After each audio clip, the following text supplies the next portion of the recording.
Gagawa tayo ng coffee jelly. Gusto nyo ba ng summer negosyo? Isa to sa pinakamadaling gawin na panghimagas. Lulutuin lang natin ang coffee-flavored na gulaman at imimix natin ang all-purpose cream, evaporated milk, condensed milk, at kape. So ngayon tikman natin. Ayan, isa to sa pinakamadali lang gawin na panghimagas dahil hindi mo na kailangan ng mixer, hindi mo kailangang mag-whip. Lulutuin lang natin yung ating gulaman at imimix natin yung ating gatas at cream. So, una natin gagawin ay ang ating gulaman. So, lulutuin natin siya. Ayan, so unang gawin natin yung ating gulaman. So, meron tayong gulaman na coffee flavor. Ito naman ay tubig na room temperature, nakapatay na muna ang apoy. Ilagay natin dito yung ating gulaman at tulawin natin ito. So, while nilalagay mo siya, dapat i-mix mo na para hindi siya mamuo.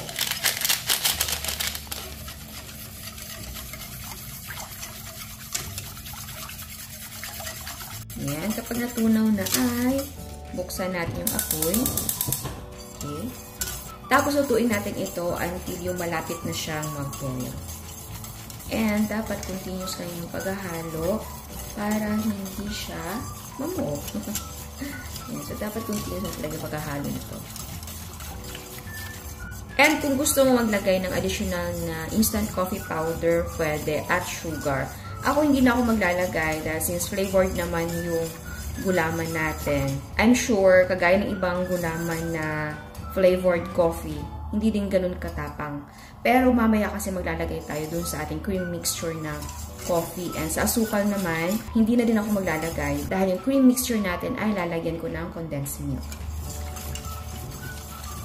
And ayan, okay na siya. So, patayin natin yung apoy. Tapos ay palamigin natin ng konti. Hindi yung sobrang lamig dahil titigas na yan. Yung hindi lang sobrang init gaya nito. Tsaka natin ilagay sa ating mga cups. Ayan, so hindi na siya ganun kainit. So ngayon ay ilagay na natin sa mga cups. Okay. I-divide natin ang gulaman into 15 equal parts. Ayan, so ngayon ay pwede natin ilagay sa chiller para mag-set. Ayan, so habang nasa chiller yung ating gulaman, i-mix na natin yung ating gatas at ang ating condensed milk at ang ating cream. So ang gagawin ko ay unahin na muna natin tunawin yung kape at ang ating evaporated milk. So ilagay na natin sa bowl. Ayan, so ilagay natin dito yung ating kape. Tapos lagyan natin ng evaporated milk.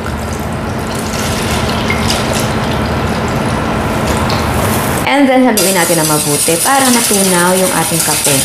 Siyempre, kung kulang sa inyo ang isang kape, pwede pong magdagdag ng kape. Pwede nyo tikman, tapos dagdagan nyo kung kulang sa inyo yung panlasa. Okay. Tikman ko na muna, ha. Kulang siya sa akin. So, magdadagdag pa tayo mamaya ng cream, tapos condensed milk. So, magkukulang talaga. So, dagdagan pa natin. Ayan, nalisa natin siya. So, ngayon ay maglagay tayo ng all-purpose cream. Okay. At ng ating condensed milk. Tapos, i-mix natin yan na mabuti.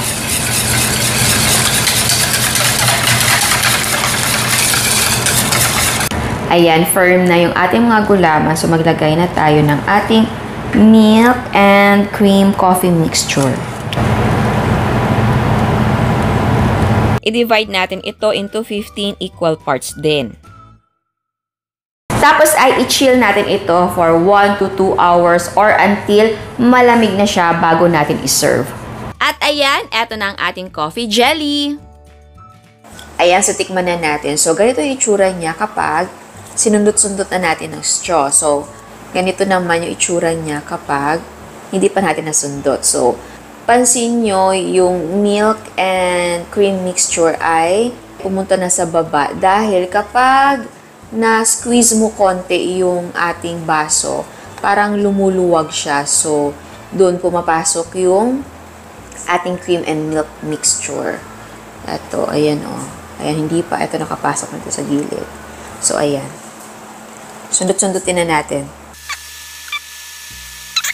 Ayan. So, ngayon tikman natin.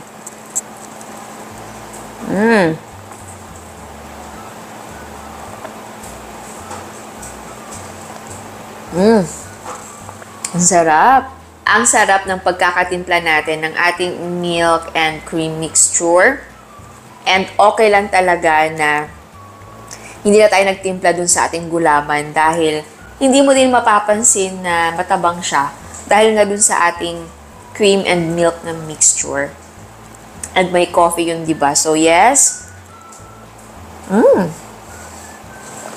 See, pwedeng-pwedeng na ibenta mo sa kahit sa bahay lang dahil papatok siya sa mga bata. Kahit ako matutuwa nito, ang sarap niya. And, syempre, pwede din na gawin mong cubes yung ating gulaman. Tapos, i-mix mo siya sa malaking bowl. Kung gusto nyo na panghanda, pwedeng ganun. Tapos, ilagay nyo sa mga cups. And, nakagawa na tayo ng ganito before. Iba't ibang flavor naman yon. So, pwedeng ganun. Kung gusto nyo ng ibang flavor like strawberry, buko pandan, mangga, pwede talaga. Pwede kang mag-experiment. At pagdating sa cream, ang ginawa ko naman din nun, plain lang. Oo, plain lang. Pero yes, pwede mong lagyan ng flavor yung mismong cream. Pwede din naman na spoon ang i-pair mo dito.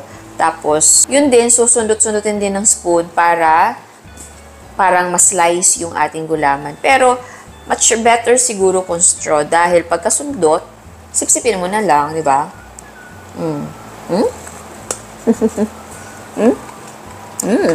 Tamang-tama ang ratio ng ginawa natin ng gulaman at ng ating cream mixture. So, yung mixture natin ng gulaman, i-divide sa 15 equal parts. Tapos, yung coffee, milk, cream mixture ay i-divide din sa 15 equal parts. And sa coffee ay pwede mong dagdagan or bawasan. Pero sa akin, tamang-tama lang yung kape na inilagay natin.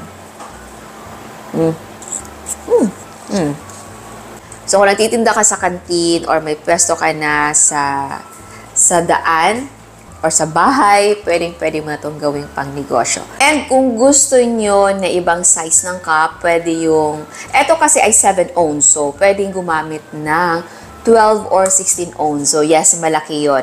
And yes, pwede din na 5 ounce. So, ayan, sana gustuhan nyo ang recipe natin ngayon. Ciao! At sa mga hindi pa nakasubscribe, please subscribe sa ating YouTube channel and please click the notification bell and please click all para ma-notify kayo sa lahat ng uploads. And please don't forget to like our Facebook page and follow us on Instagram. Thank you!